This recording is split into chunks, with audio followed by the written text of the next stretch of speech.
Hi, everyone. Thank you for joining us for today's webcast, Uranium Miners and the Clean Energy Opportunity, sponsored by Sprott Asset Management. Today's webcast will provide one CFP, one SEMA, and one CFA CE credit. If you have any questions on credit, please give us a call at 704-540-2657. We welcome and encourage your questions at any point in time. You can type those into the Q&A box, and we'll do our best to get to as many of your questions as possible. A copy of today's presentation, as well as additional materials, are available for you to download in the Documents folder at the bottom of your screen. As always, we appreciate your feedback. At your convenience, please take a moment to take our survey that's also located at the bottom of the console. We will cover quite a bit of information during today's webcast. If at any point in time you are interested in scheduling a one-on-one meeting with Sprott Asset Management, please click on the one-on-one folder at the bottom of your screen and confirm the request. And in the event that you missed any part of today's webcast or simply would like to watch it again, a replay will be made available and all registrants will receive that information by email. So with that, I'd like to go ahead and turn it over to today's first speaker, Edward Coyne, Senior Managing Director, Global Sales for Sprott Asset Management. Ed? Thank you, Stephanie, and thank you all for joining our webcast today to talk about uranium and the uranium miners. As Stephanie mentioned, I'm your host, Ed Coyne, Senior Managing Director at Sprott Asset Management. For today's webcast, I've asked both Tim Ritello and John Tripaglia to join us to talk about really all things uranium. And from a background standpoint, I want to give you a quick bio on each speaker. Tim Ritello is the founder and CEO of North Shore Indices and the creator of several unique indexes, including the North Shore Global Uranium Mining Index, URNMX. Prior to forming North Shore Indices, Tim was a vice president at Sandalwood Securities, Inc., a $1.25 billion hedge fund focused on distressed credit and event-driven strategies. Prior to joining Sandalwood in February of 2009, Tim worked at Merrill Lynch's Private Banking and Investment Group. Tim received his BA degree from Tufts University. Also with us today is Sprott's very own John Tripaglia. John has more than 26 years of investment industry experience and serves as the Chief Executive Officer of Sprott Asset Management. Before joining Sprott in 2010, he was a senior executive at Invesco Canada and held the position of Senior Vice President in Product Development. Prior to Invesco Canada, he spent more than 4 years at TD Asset Management. John received his Bachelor of Arts in Economics from York University and is a CFA charter holder. For today's webcast outline, I've asked both John and Tim to cover a few unique topics. I've asked John to talk about the energy transition and security, as well as explore what we believe to be the potential formation of a new uranium bull market. In addition, Tim Ritello will cover why invest in uranium miners today and give a brief history on North Shore Global Uranium Mining Index, URNMX. Lastly, I'll talk about how uranium miners might fit into a well-diversified portfolio, and then we'll open it up for some questions. But before we dive into all things uranium, I'd like to give a brief overview on who Sprott is and what we're all about. Sprott is a global leader in precious metals and real asset investments. With over $23 billion in assets under management as of the end of the first quarter, Sprott is one of the largest precious metals and real asset firms in existence today. Sprott is a publicly traded company under the ticker symbol SII and is listed both on the New York Stock Exchange and the Toronto Stock Exchange. What makes Sprott unique is that we offer multiple ways to allocate to the precious metals real asset markets. With over $17 billion in exchange-listed products, we allow investors to allocate directly to physical gold, silver, platinum and palladium, and more recently, uranium. We also have a suite of ETFs, whether it's our factor-based ETFs that give you exposure to the large-cap senior miners or the small-cap junior miners. And more recently, we acquired the uranium mining equity ETF listed on the New York Stock Exchange under the ticker symbol URNM, which allows investors to allocate directly to uranium mining stocks. In addition to our exchange-listed products, we have a suite of managed equities, whether it's our flagship gold equity mutual fund under the ticker symbol SGDLX, or our closed-end value strategy, FUND. Lastly, we offer a suite of lending and brokerage services, all focused on precious metals and real assets. So now on to the main event. Let's talk about uranium. So for this, again, as I mentioned, I have John and Tim joining us to talk about really all things uranium. Sprott is a leading provider in the uranium investment markets. So I think we have a lot to talk about today as far as where we're seeing opportunity, both on the equity side and on the physical side. Sprott is one of the largest managers of the uranium investment world, with approximately $4.5 billion in uranium-related opportunities. Through Sprott, you can get exposure to either the physical market, which is the Sprott Physical Uranium Trust, which trades on the Toronto Stock Exchange and the OTC in the U.S., or more specifically, you can get exposure to the mining space under the Sprott Uranium Mining ETF under the ticker symbol URNM, which trades on the New York Stock Exchange. So for today's webcast, we're going to talk really about all things uranium. And for that, I'd like to bring on John Ciampaglia to talk about the energy transition and security, as well as the catalyst that we believe is forming for uranium going forward and nuclear power. John, once again, thank you for joining us on today's webcast. Yeah, thanks, Ed, for the intro, and thanks, everybody, for making time out of your busy days to participate in our webcast. I'd like to start on slide 7, which just talks about the global demand for energy and how much it's expected to increase. You know, obviously, in the Western world, we take for granted having electricity every day, having reliable and affordable electricity, but the reality is there's still huge parts of the population that suffer from energy poverty, which means they essentially don't have access to electricity, or they have access to very sporadic energy, which means blackouts and brownouts are a way of life there. So the big conundrum here is the world tries to modernize economies and electrify economies. How do we produce all of this energy at a time when there's increased focus on climate change, greenhouse gas emissions? And this is really where nuclear comes in as a solution to this big challenge. So if we go to the next slide on global annual CO2 emissions. So this, as you can see, since the dawn of industrialization, the amount of CO2 in our environment continues to grow. And there's been clearly periods where economies have contracted, or we saw COVID lockdowns and lead to reduced CO2 emissions. But the trend you can see is clearly one way, which is up. This is obviously causing a lot of countries to be concerned. I think all of us have experienced some form of climate change, and it's becoming very top of mind for people.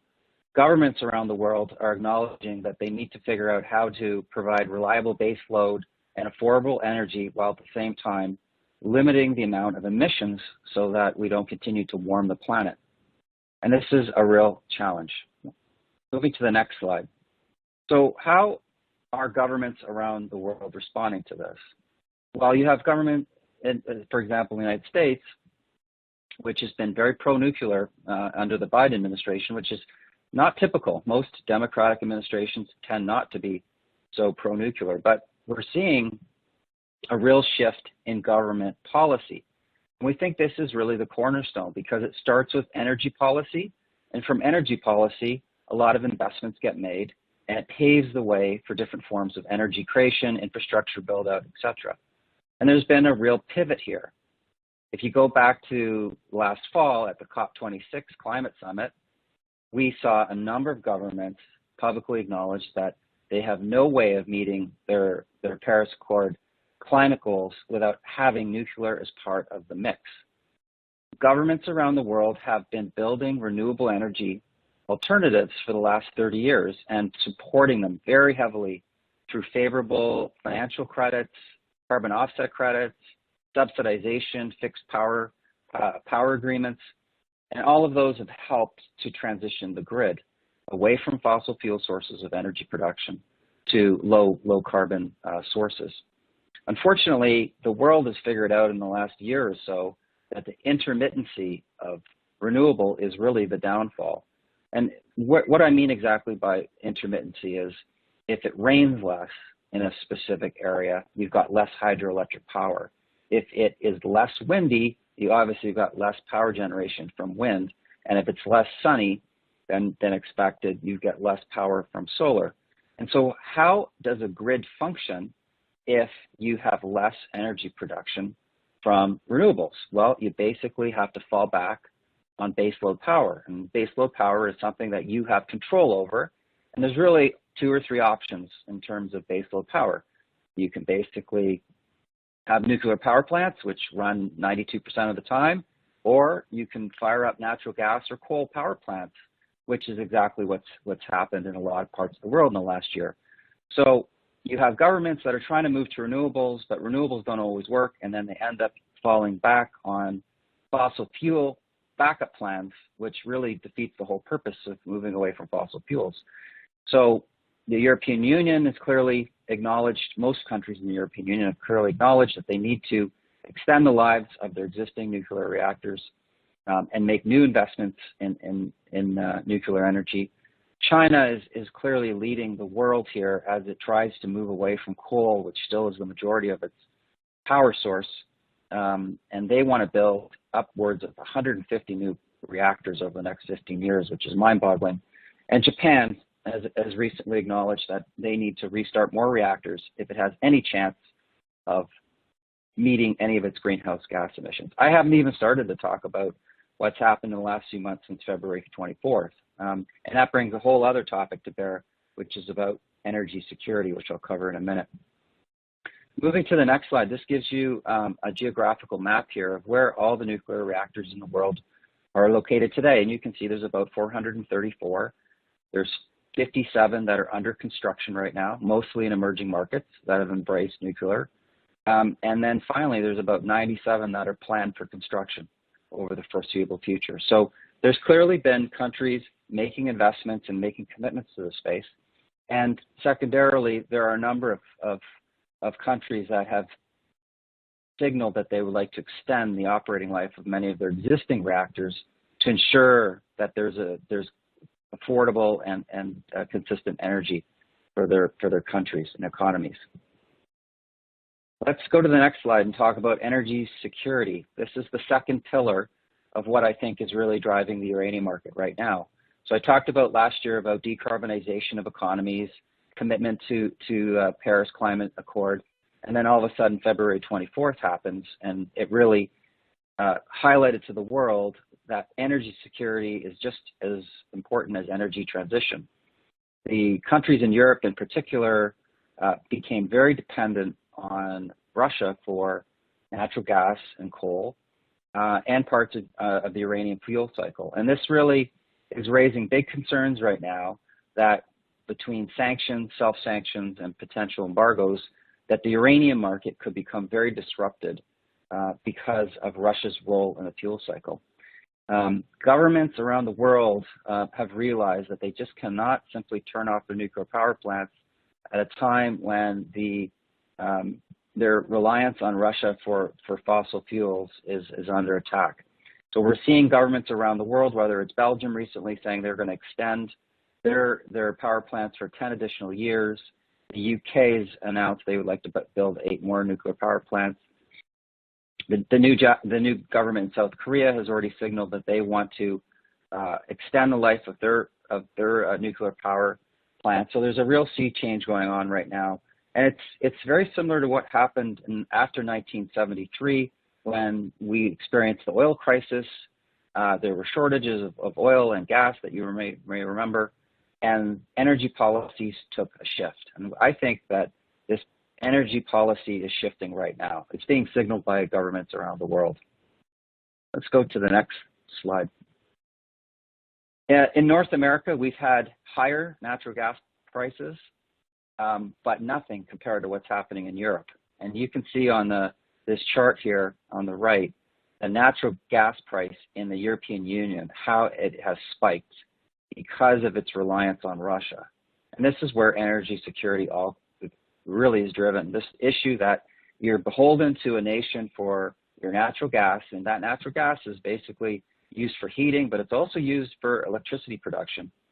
And you're at the mercy of your supplier because the choice is obviously turning off the heat or turning off the lights. And that's something that utilities will not make that trade-off. So they pay the price. So you see the price of nat gas spiking a number of times, and this price increase trickles right down to the end consumer or the end business that has to pay for more for the electricity and heating. Let's go to the next slide. So let's talk about Russia and its role in the nuclear fuel supply chain. And this is very technical, and I'm not going to try to make it too complicated for everybody, but essentially Russia produces a lot of two elements of the uranium fuel cycle. They are a small producer of uranium. That's the kind of the base feedstock that eventually gets turned into pellets that get put into reactor cores. But their role in the supply chain is very dominant when it comes to conversion market, which is when you take uranium and turn it into a gas and then ultimately enrich it back. They provide a lot of capacity to the West. And right now, you can imagine if you're a utility in France or the United States or Canada, you're thinking very hard about, can you take delivery of those parts of your fuel supply from Russia, given what's going on in the world. Right now, there are no sanctions, so the flow is continuing. There are bills being floated in the U.S. and Europe to impose sanctions, but there are no sanctions. And the reason why there are no sanctions is as of yet, is because there's basically no excess capacity amongst the Western facilities to make up for this Russian shortfall. So once again, we've become at the mercy of Russia and its capacity to produce conversion and enriched uranium for these utilities. Let's go to the next slide. So all of this, between energy transition and energy security, all of these considerations, government policies and shifts, have obviously been very supportive for the price of uranium. And this provides a wonderful perspective of the price of uranium going all the way back to the late 1960s. And we've identified three bull markets. The first bull market came after the oil crisis of 1973, where government said we cannot be beholden to the Middle East and their oil reserves, and they started to build nuclear reactors across Europe and the United States. That first bull market lasted about 5 years, and the gain in the price of uranium was about 600%. After the 3 Mile Island accident, there was a downshift in the build-out, and the price of uranium fell back for a number of years and meandered around as the world did not pay much attention to nuclear energy.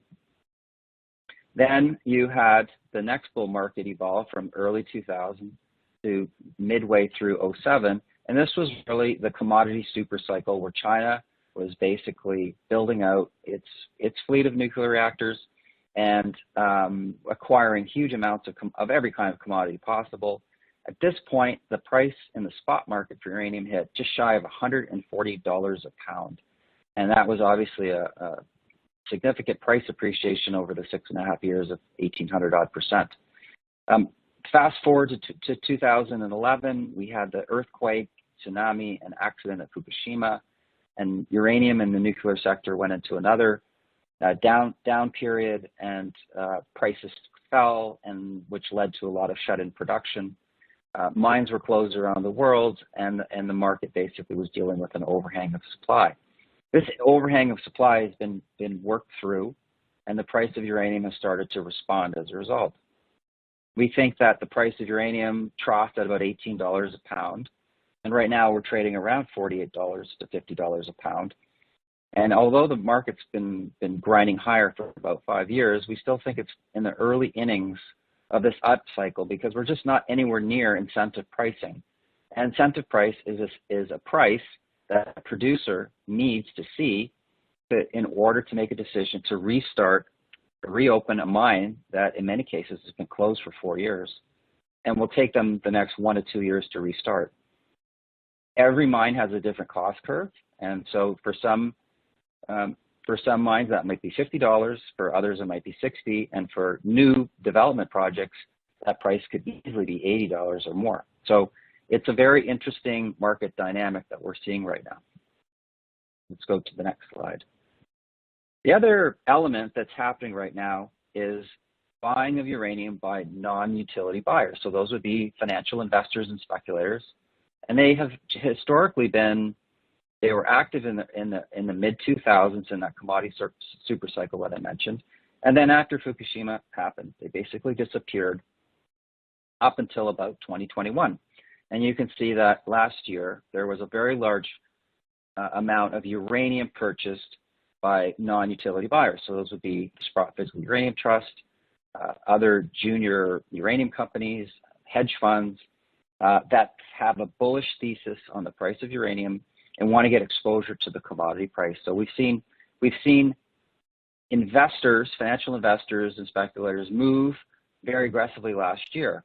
This move by non-utility buyers obviously had a big impact on the price, as we saw the price kind of break out and hit multi-year highs. But it also did something very important, which is it signaled to the utilities that they better get in line and start contracting to ensure they have security of supply for their futures. Utilities always have uranium on hand. It's the absolute opposite of a just-in-time inventory model. For good reason, you never want to be short uranium and have to turn your power plant off. So they typically will buy years in advance with multi-year purchase agreements. Let's move to the next slide. So this is the fundamental element of the thesis that most investors have, which is the supply and demand imbalance. Every year, those 434 reactors that I mentioned earlier, they need 180 million pounds of uranium in order to have their plants operate. Right now, there's 130 million pounds that is provided through primary production, so that would be mined uranium coming out of the ground. And that shortfall has basically been filled by secondary supplies. Those secondary supplies, particularly with what's happening as the world pivots away from Russia in terms of its supply chain, is going to create a lot more demand for uranium. It's not happening today because right now the utilities are more concerned about the elements of the fuel cycle that are further down the chain, but eventually it all starts with uranium because that's the feedstock that moves down the cycle. So we believe that over the coming months, there will be increased demand for physical uranium as these utilities need more feedstock to get away from Russian conversion and Russian enriched uranium. Eventually, the market needs to find a price to incent producers to develop new properties and also restart existing mines in order to balance the market out. And as I said, that price is all over the place depending on your stage of development and your cost structure. But I think it's fair to say that with the state of the world right now, that the costs to build new mines and the costs to operate new mines with the inflation we're seeing has gone up substantially. And the cost curves for the whole industry started to move up. Let's move to the next slide. This is kind of provides some perspective on where uranium is currently priced relative to its cycle high versus other commodities. You can see that it is the lowest in terms of where the current price is relative to its 20-year high price. So it's still very far away from last cycle price, whereas most other commodities are much closer or at all-time highs right now. Interestingly, nat gas is still 52% of its all-time high price, and oil, even though it's had a huge pop in the last few months, is still at 75%. So we think there's still lots of room for the uranium price to increase. Okay, so let's wrap up with our outlook. We think that there are many constructive supporters of the price for uranium, whether those are driven by decarbonization or energy security. Right now, it's fair to say that the war in Ukraine has completely disrupted the uranium fuel cycle, and that the utilities in the West are trying to figure out how to wean themselves off Russian supply. That's going to take some time, but we ultimately think the sanctioning that will happen will be in place long after the war ends. And the industry is going to have to go through a period of transition where it needs to restart idle capacity and basically become more independent from places like Russia. As I said, the price of uranium right now is trading about $50 a pound, well off its last cycle high, and that incentive price is starting to get to a point now where we're starting to see some mines reopen, and we think this is very constructive for the long-term supply-demand picture. And with that, I will pass it over to Tim. Hey, John, sorry to interrupt, but could you dial back in because your audio is spotty? So if you could dial back in, and then we'll turn over to Ed.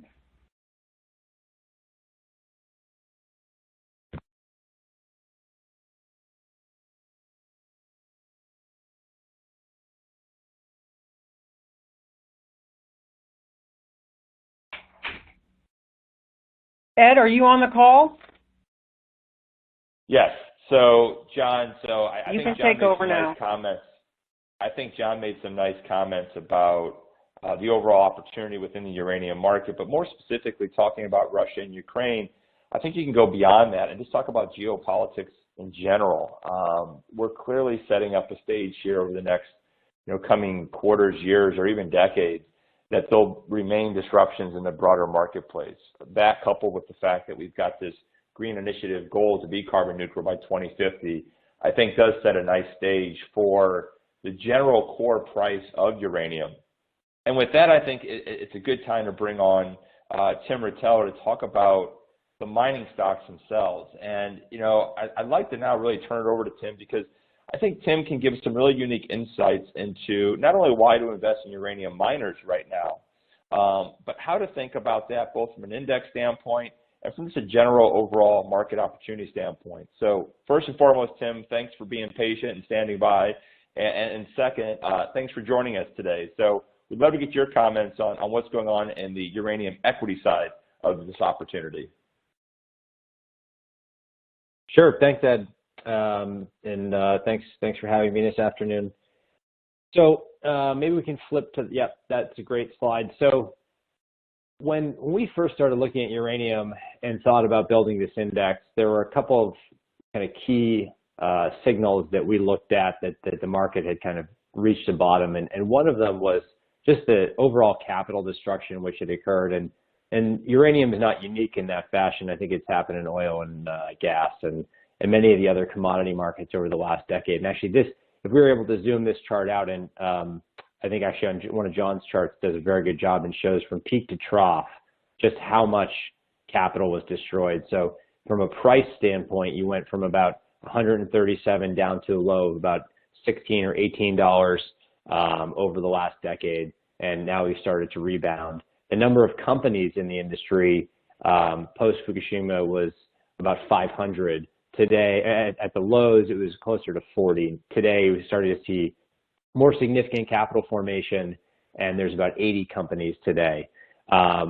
Just on a market cap basis, the market went from about 150 billion at the highs to under 5 billion at the lows.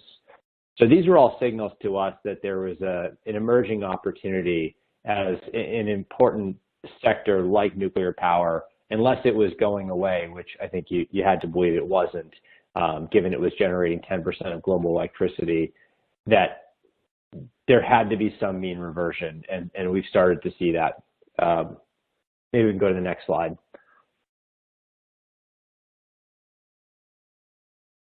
One of the reasons why I believe commodity equities and uranium equities in particular are so attractive is that during the bull markets, they have the ability to generate really attractive returns relative to the physical commodities. And you can see historically the outperformance of the equities relative to the physical price as the physical price moved up. So if the core thesis here is that there's a supply-demand imbalance, which has to be met with higher prices, and I think there's a decent amount of agreement on that point, the equities provide a levered upside to that price appreciation. And you can see even in this cycle so far, the equities have proven to be a superior upside participation vehicle. And we can walk through just kind of the risk-adjusted returns that you can generate in a more diversified vehicle.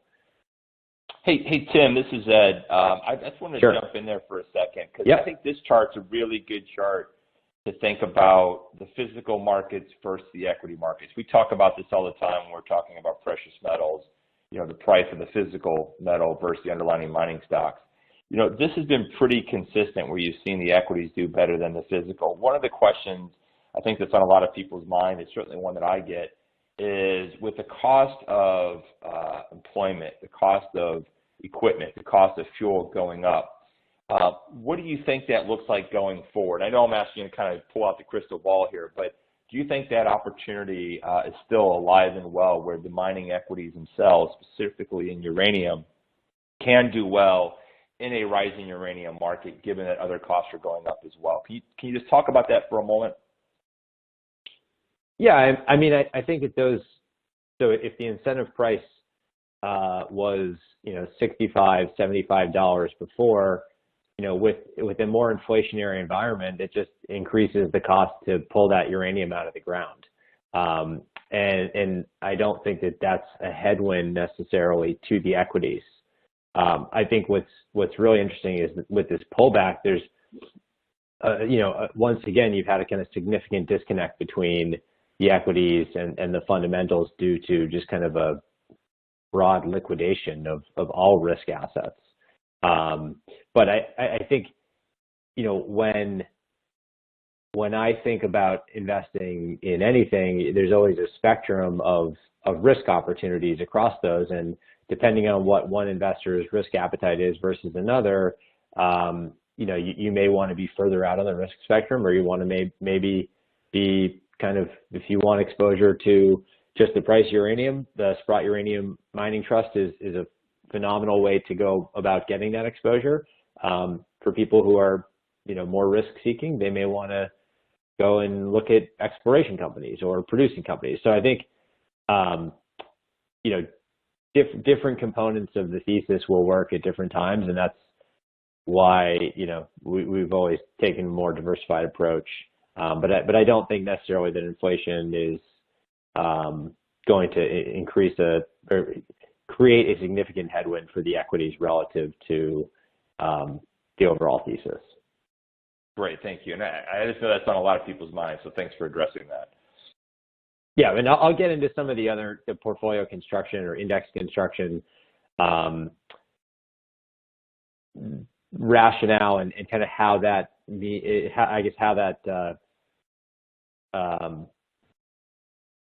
translates into what we can expect for kind of performance. So going back to one of the earlier points that I made, nuclear power continues to generate roughly 10% of global electricity and more than 50% of zero carbon emissions electricity. And when you just think about the relative size of the uranium mining industry versus traditional energy, there's a strong case to be made that the sector remains undervalued relative to its kind of functional value in the economy.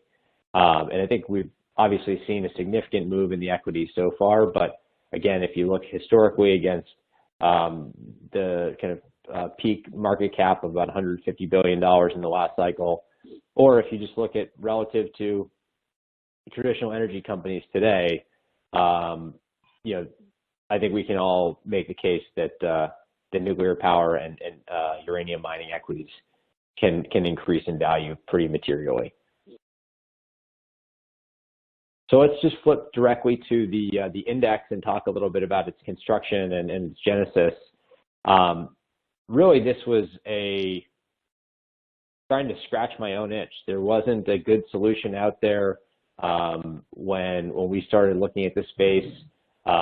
There were a couple of other indexes, and we felt like they did not provide kind of optimal access to the sector. And we felt like as the sector evolved, there really was a rationale for having a domain expert overseeing that process, because when we first built the index in 2018, there were still probably only about 35 companies, of which many of which were not able to be in the index because they were so small in market cap. But we wanted to develop an index that was forward-looking with the expectation that market cap would grow, that there would be capital formation in new companies, and we wanted there to be sufficient flexibility. Just looking at the methodology, we started at the top with a proprietary universe of stocks, and then that universe of stocks is run through our methodology.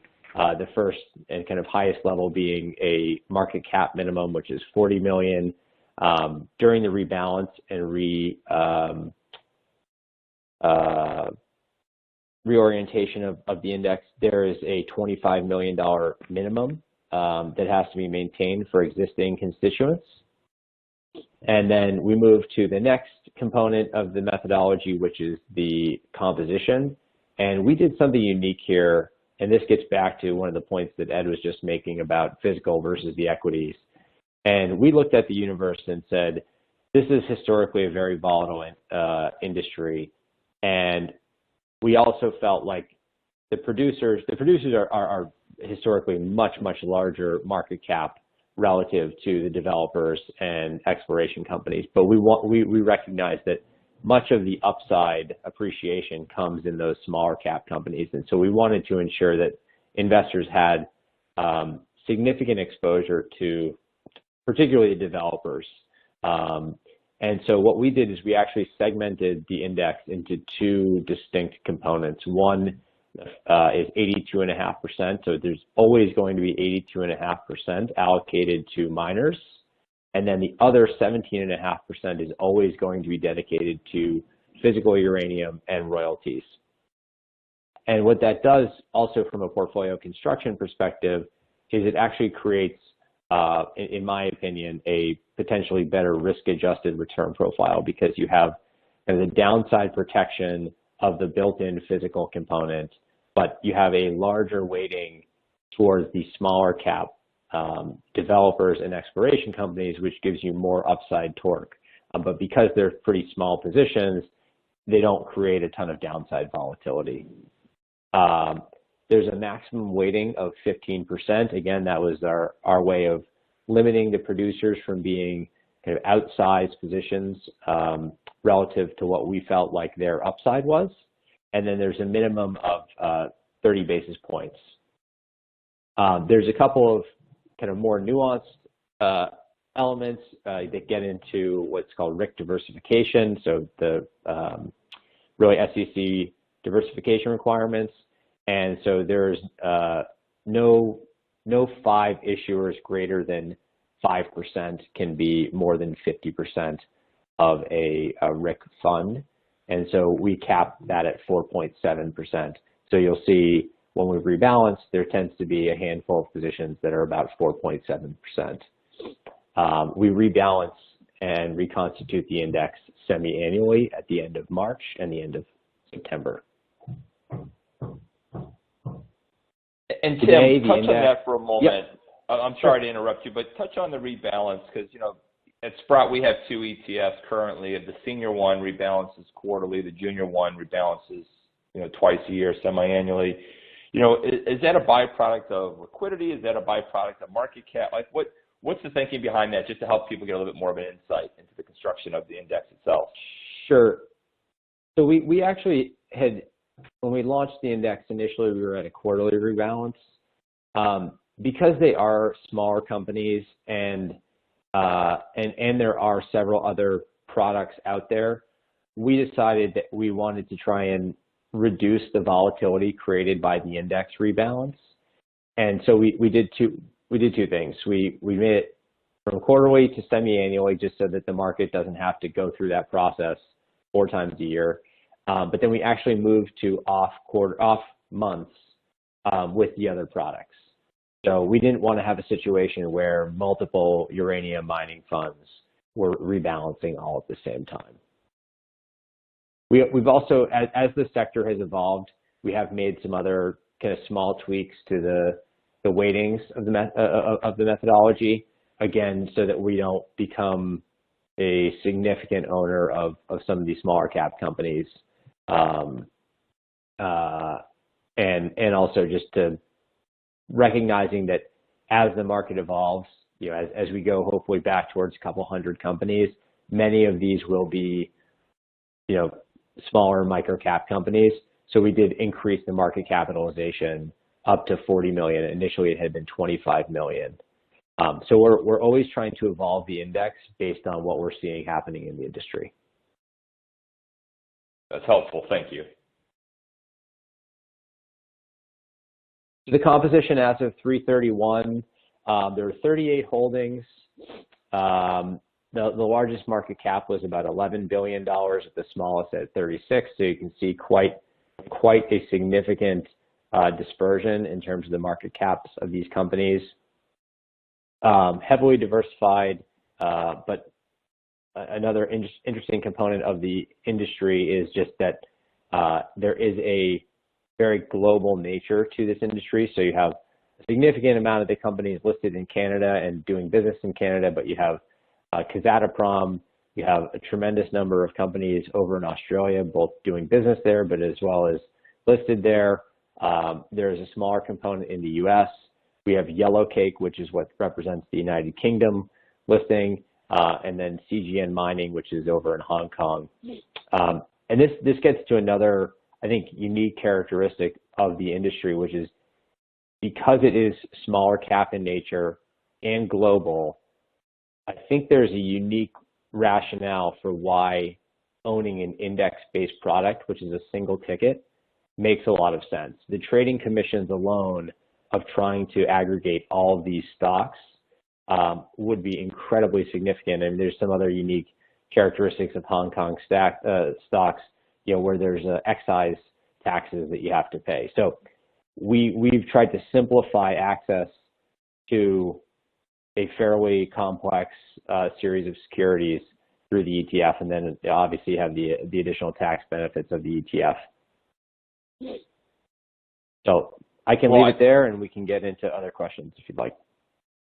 That's excellent, Tim, and thank you so much for that. I think the simplification component is critical, particularly when you're talking about something like uranium mining stocks, where up until recently, most investors really didn't think about them all that often. So, like many of the ETFs out there in the smaller parts of the universe, I like to say the corners of the room, certainly trying to do it on your own with an individual stock would be a challenge at best. So we certainly appreciate you creating this index. We certainly appreciate the partnership we have with you and the support that we're getting and giving access to clients through URNM, the actual ETF itself. So we're quite excited about that. Well, before we go in to the Q&A, I'd like to address how investors on this call may want to consider adding uranium or uranium equities as they look to build out a diversified portfolio.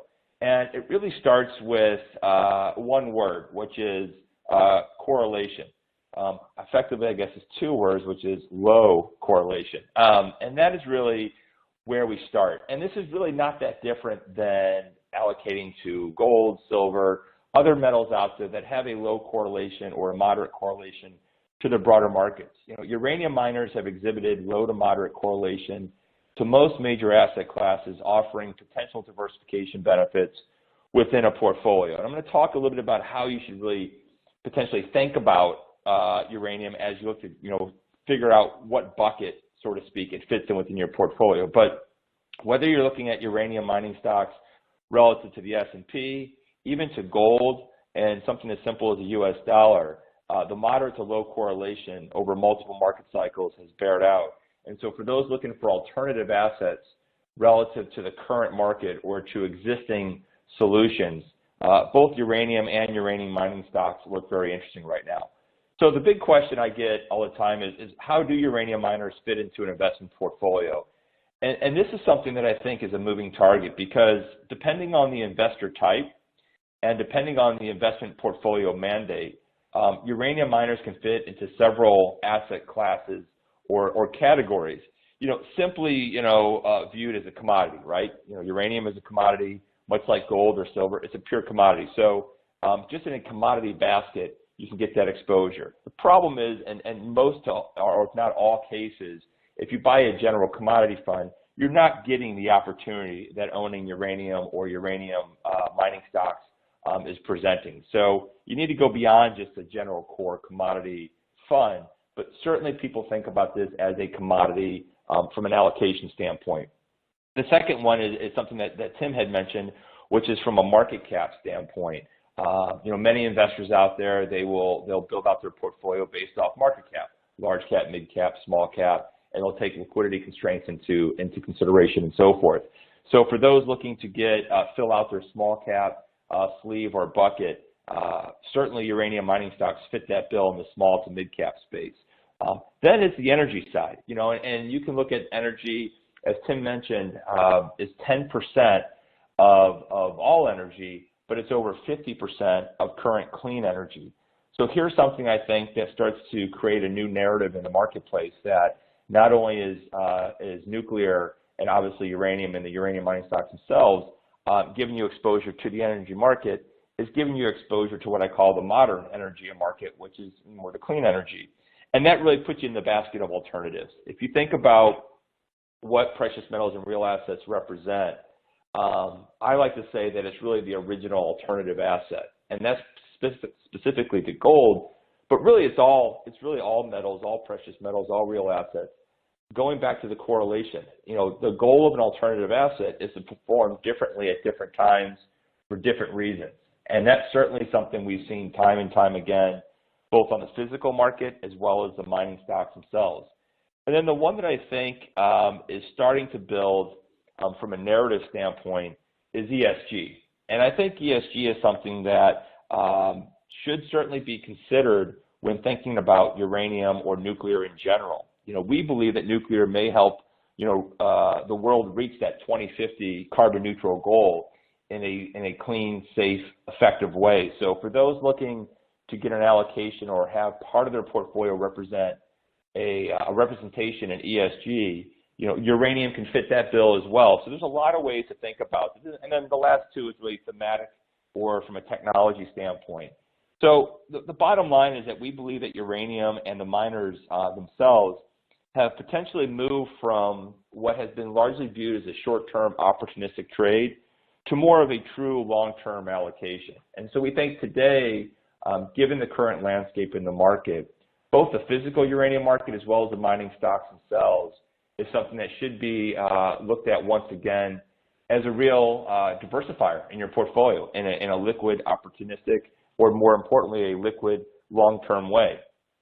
So for those that would like to learn more about Sprott, we'd encourage you to visit us at sprott.com, which is SPROTT.com.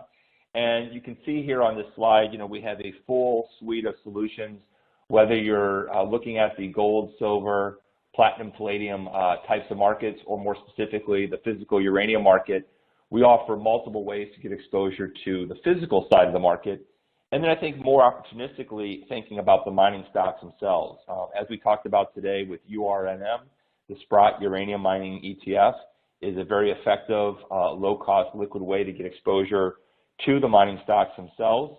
And for those that may already be familiar with us with our legacy in the precious metal space, whether it's our active mutual fund, SGDLX, the Sprott Gold Equity Fund, or our two-factor-based ETFs, we offer multiple solutions, both in the physical market as well as the equity market.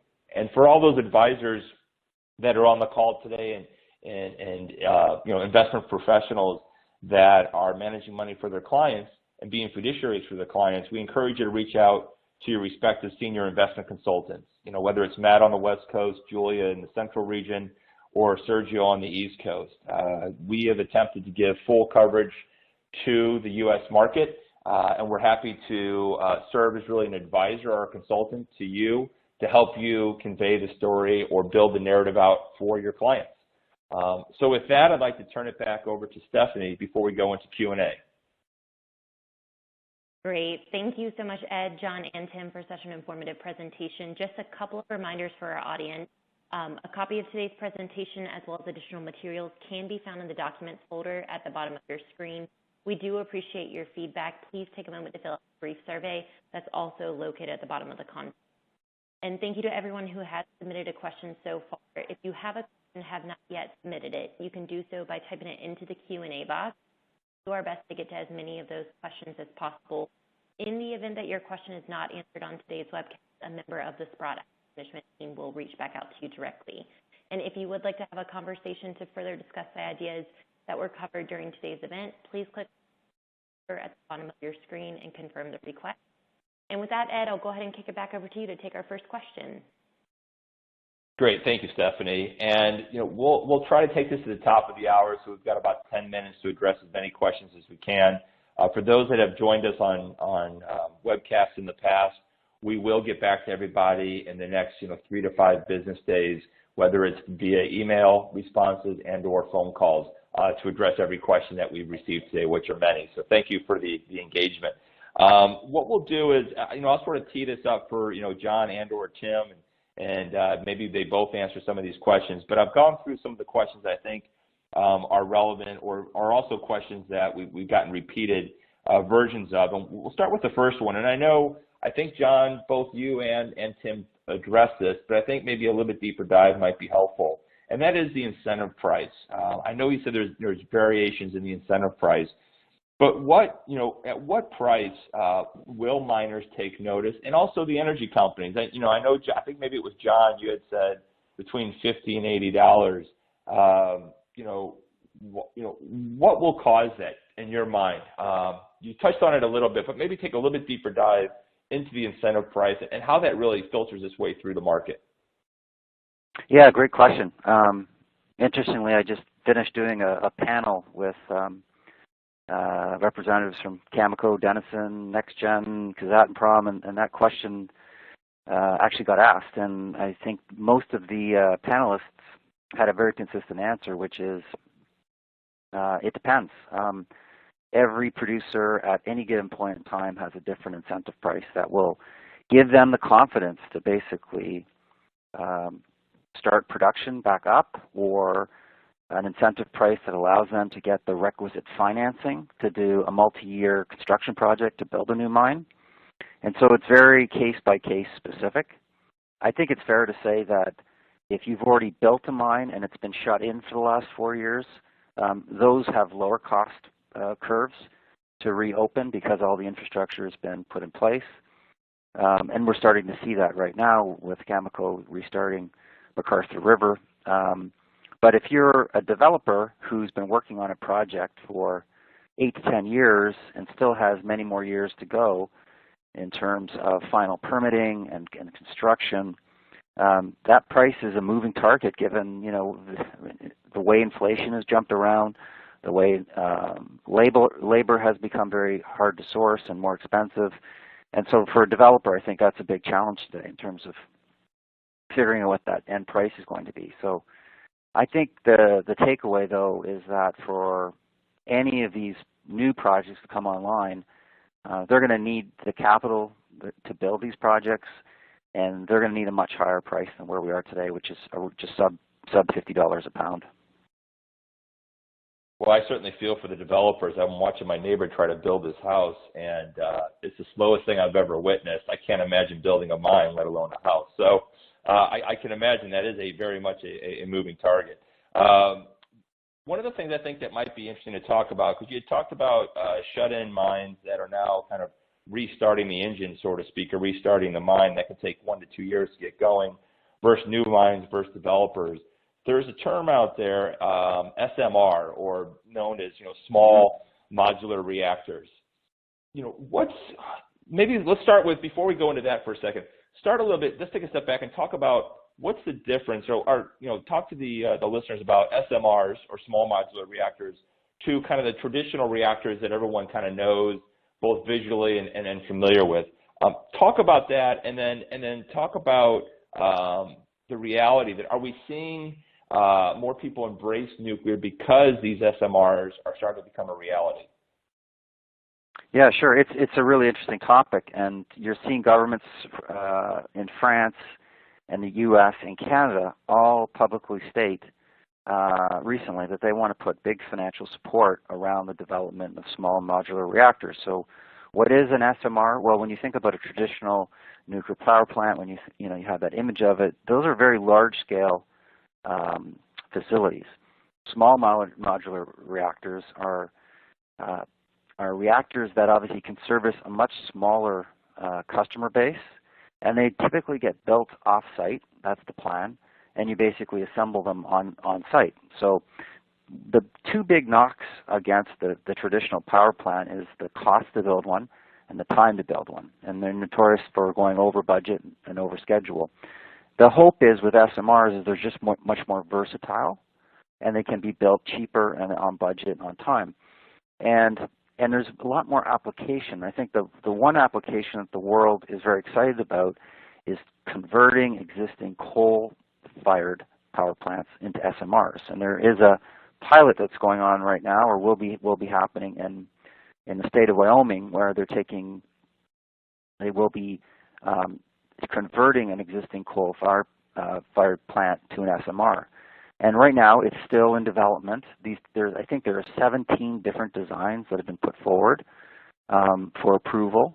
So there's many parties around that are working on this technology. Governments are very supportive of this. And yes, it will take 5 to 10 years to fully commercialize and deploy. But I think it's a very exciting, modern, form of nuclear technology that has a lot of application around the world.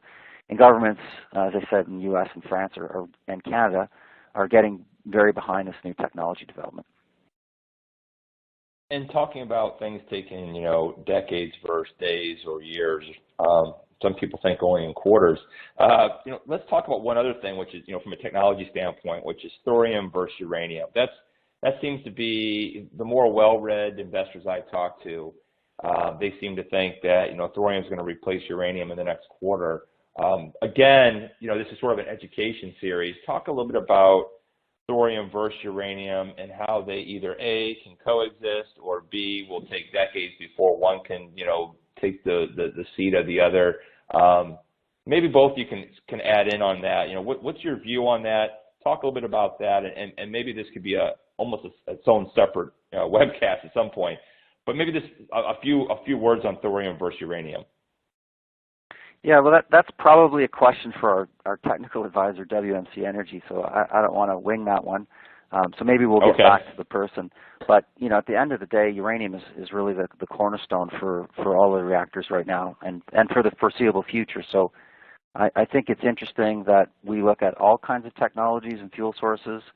But in the near, medium term, long term, we still see uranium as kind of the base fuel. Yeah, I would agree with that. I think there's sorry, Ed. I think there's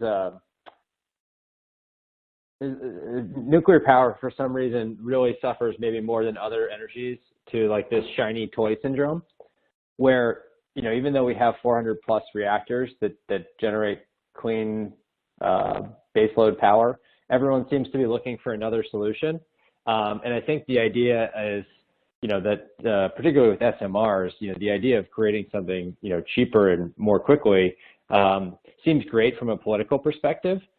But at the end of the day, there's a really, really good solution. And I think were it not for, which is just traditional nuclear power plants using uranium. And so I think there's always, a bunch of theoretical risks, technological obsolescence on the horizon for nuclear. But until one of those things figures out how to scale globally, for a cost that's less than a traditional nuclear reactor, with the same safety profile, there's a phenomenal solution in place today. It's had really bad PR for the last 20, 30 years, but I think the best thing that's happening, and to be honest, maybe SMRs are part of the reason why there has been a much more significant outcry from technologists and futurists about nuclear power. But at the end of the day, I think, even some of the smartest people in the world realize the best possible solution today is to keep these existing plants running, right? It's not building a nuclear power plant. The cheapest option is to keep the existing ones running on uranium. So that's really good insight. We'll close with one last question, which I was trying to compile where we're getting the most questions, and it comes down to volatility. We spent a lot of time today talking about the potential, bull market underway in uranium and uranium miners. And then as we're having this conversation, the last month or two have been quite volatile. So a lot of questions have come in as it relates to volatility. Tim, let's start with you and just talk about, A, what do you make of the current volatility in the market? And B, how should an investor digest that or think about that as they look to allocate to this space? Sure. I mean, I think the whole market is digesting a tremendous amount of,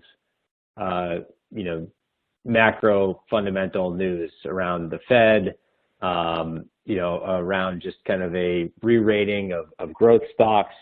And what it actually feels like, this feels very different than other environments that the uranium equity sector has gone through. Just in this feels like kind of a mass liquidation, more like 2020.